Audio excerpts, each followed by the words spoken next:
ప్రభు యేసుక్రీస్తు నామములో మీ అందరికీ శుభములు. సామాన్య 18వ ఆదివారము. నరుడు ఈ భూమి మీద పడుచున్న నానా శ్రమలకు ఫలితమేమున్నది? మొదటి పట్టణము ఉపదేశకుడు గ్రంథము 1వ అధ్యాయము 2వ వచనము మరియు 2వ అధ్యాయము 21వ వచనము నుండి 23వ వచనం వరకు. ఉపదేశకుడు జీవితము వ్యర్థమని చెప్పుచున్నాడు. వ్యర్థము అంతయు వ్యర్థమే. నరుడు తాను విజ్ఞానముతో, తెలివితేటలతో, నేర్పుతో కృషి చేసి సాధించిన వానిని ఎట్టి శ్రమయు చేయని తన వారసునికి అప్పగింపవలసినదే కదా. ఇదియును వ్యర్థమే, అక్రమమే. ఈ లోకమున ఇన్ని వ్యయ ప్రయాసలు అనుభవించినందులకు నరునికి కలుగు ఫలితమేమి? నరుడు జీవించినంత కాలమును చేయు పనులెల్లా శ్రమతోనూ దుఃఖముతోనూ నిండియుండును. రాత్రులలో నిద్ర పట్టదు. ఇదియును వ్యర్థమే. ఇది ప్రభువు వాక్కు. సర్వేశ్వరునికి వందనములు. భక్తి కీర్తన. నేడు మీరతని మాటను వినినా మీ హృదయములను కఠినము చేసుకొనవలదు. మీ మనస్సులను పరలోకమునందుగల వస్తువులపైన లగ్నము చేయుడు. 2వ పట్టణము పునీత పౌలు గారు కొలస్సీలకు రాసిన లేఖ 3వ అధ్యాయము 1వ వచనము నుండి 5వ వచనం వరకు మరియు 9వ వచనము నుండి 11వ వచనం వరకు. మీరు క్రీస్తుతో పాటు సజీవులుగా లేవనెత్తబడితిరి కనుక పరలోకమందలి వస్తువుల కొరకు కాంక్షించుడు. అచట దేవుని కుడి ప్రక్కన క్రీస్తు తన సింహాసనముపై అధిష్ఠించి ఉండును. మీరు మీ మనస్సులను ఇచ్చట భూమిపై గల వస్తువుల మీదగాక అచట పరలోకమునందు గల వస్తువులపైన లగ్నము చేయుడు. ఏలన మీరు మరణించితిరి. మీ జీవితము క్రీస్తుతో పాటు దేవుని యందు గుప్తమై ఉన్నది.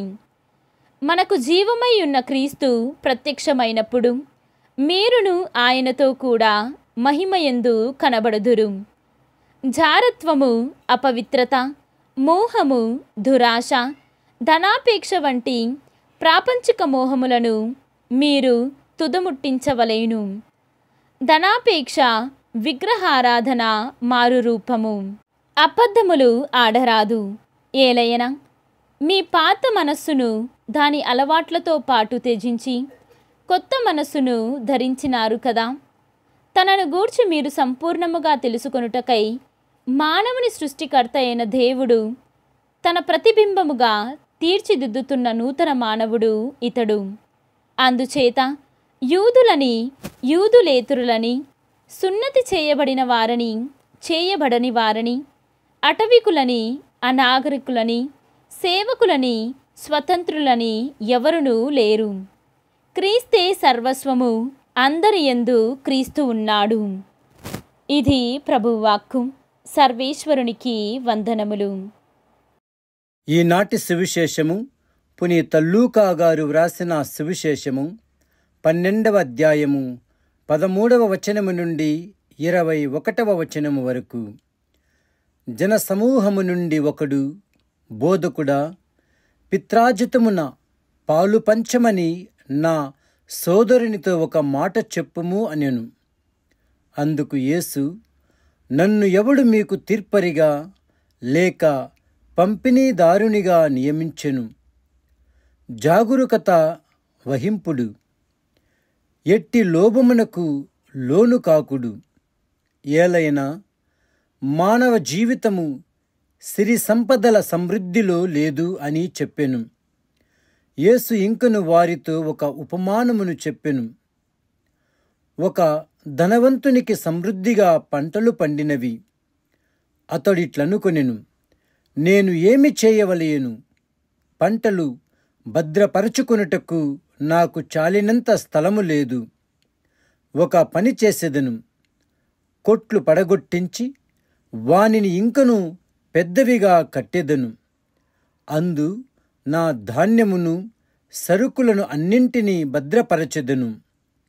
నాతో ఇట్లని చెప్పుకొందును, నా ప్రాణమా నీకు అనేక సంవత్సరములకు సరిపడు గొప్ప సంపదలున్నవి. సుఖముగా ఉండుము, తిని త్రాగి ఆనందింపము. కాని దేవుడు అతనితో, ఓరి అవివేకి, ఈ రాత్రికే నీ ప్రాణములు తీసివేయబడును. అప్పుడు నీవు కూడబెట్టినది ఎవనికి చెందును అనెను. తన కొరకు ధనము కూడబెట్టుకొను వారి స్థితి ఇట్లే ఉండును. వారు దేవుని దృష్టిలో భాగ్యవంతులు కారు అని చెప్పెను. ఇది క్రీస్తు సువిశేషము. క్రీస్తువా మీకు స్తుతి కలుగునుగాక.